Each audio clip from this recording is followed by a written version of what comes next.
Dumulog sa resibo ang isang empleyado ng Transient Hotel sa Ermita.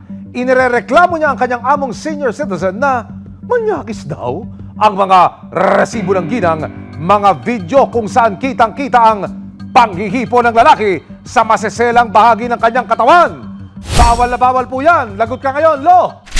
Dito lamang October 9 pumutok sa balita ang privilege speech ng isang konsehala sa Maynila nang gagalaitin niyang ikinuwento ang naging karanasan sa kamay umano ng kapwa konsehal.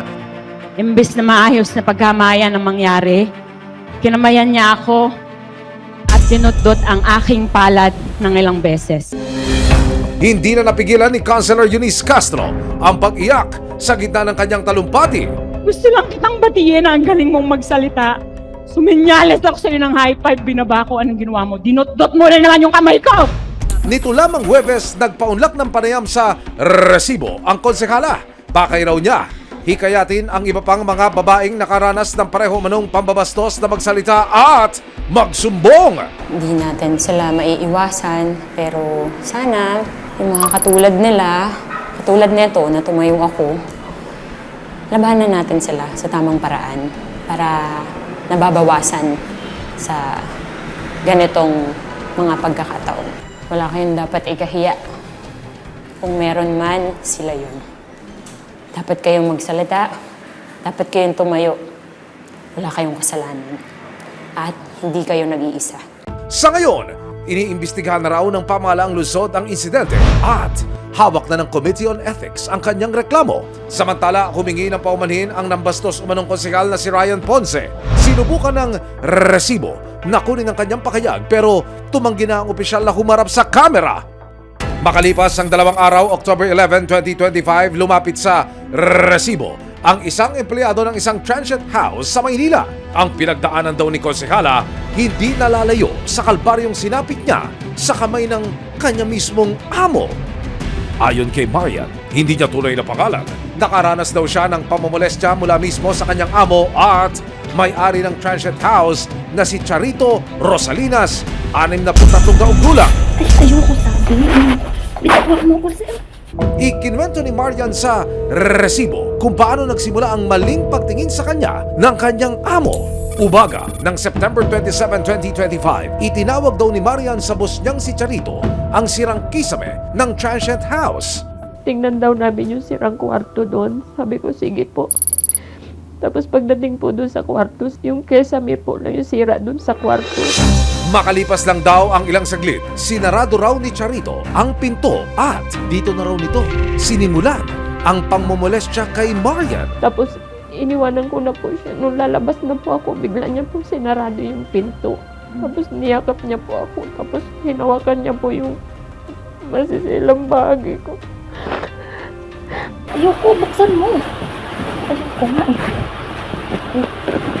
Buti na lang po yung paa ko po naipit dun sa pinto. Kaya hindi niya masara yung pinto. Tapos habang naglalagat po ako, nasakit po yung dito ko kasi naipit nga po dun sa pinto. Agad naman din daw buwaba ang kanyang amo at humingi ng paumanhin. Nagsorry po siya. Hinayaan ko po siya, hindi ko na siya kinausap. Ang sorry na tinanggap ni Maria noon, mabilis na nabaliwala nang ulitin ng kanyang amo ang pagtatangka sa kanya. October 1, 2025, may 4 repair daw ulit si Charito sa isa sa mga kwarto. Nauna raw sa kwarto ang kanyang amo at sumunod naman si Marian para iabot ang tools. Pero si Charito, dumamoves na naman kay Marian. Huy sir! Akala ko po ba nagsorry na kayo? Nauna po ako lumabas pero naunahan niya po ako magsara ng pinto eh. Kung lalabas na ako, sinara niya po ulit. Tapos nailak niya yung pinto. Ayoko sabi. Bitawan mo ko, sir. Sumisigaw po ako, sabi ko ayoko. Sabi ko pag pinilit mo talaga ako, sisigaw ako. Mas naging agresibo raw ang kanyang amo kahit na nagpupumiglas na si Marian kakatanggi. Ayoko sabi. Bitawan mo ko, sir. Sisigaw ako, sige.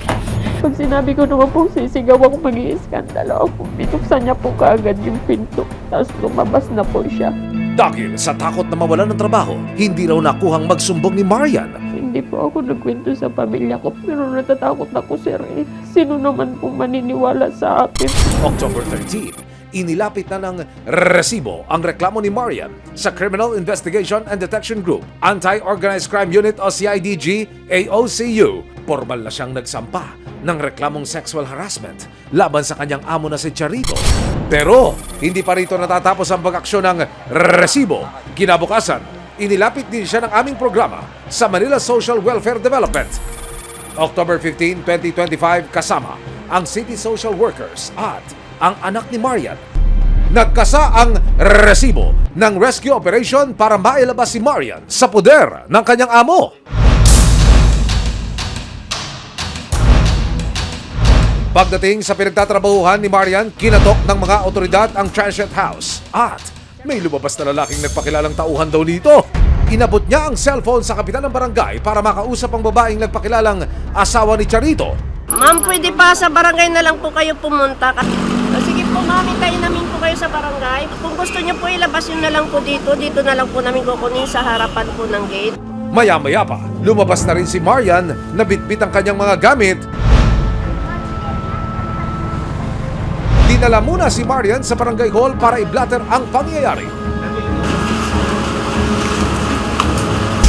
Pero maya-maya lamang, dumating ang asawa ni Charito sa barangay. Sa paghaharap ni Marian, kanyang anak at may bahay ni Charito, naging mainit ang usapan dahil sa pagdepensa ni Mrs. kay Mr. Tanong Janet, anong problema doon? Wala kang... Ma'am, ang problema kasi po, para alam nyo rin po, ha? Wala kang binawa sa iyo, Ned. Dalawang beses mo na ginawa. Nagpa-rescue po ako sa kanila. Hindi ko masisi yung lalaki siya.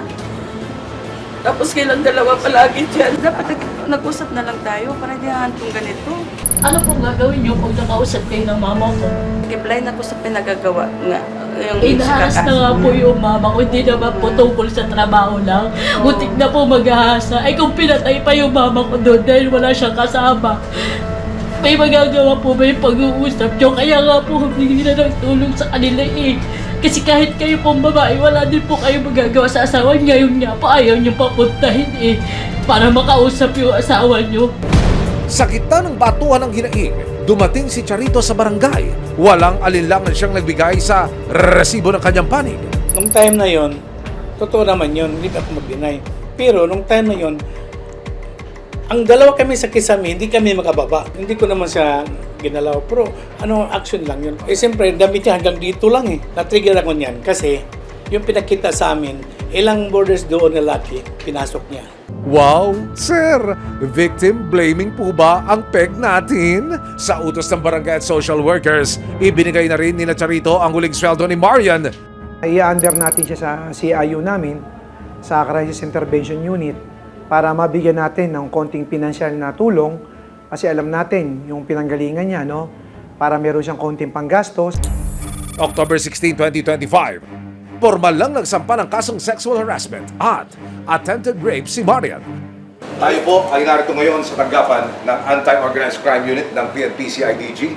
Sasamahan po natin ang complainant na si alias Marian para po sa formal na paghahain ng kasong attempted rape laban ho sa dati niyang amo.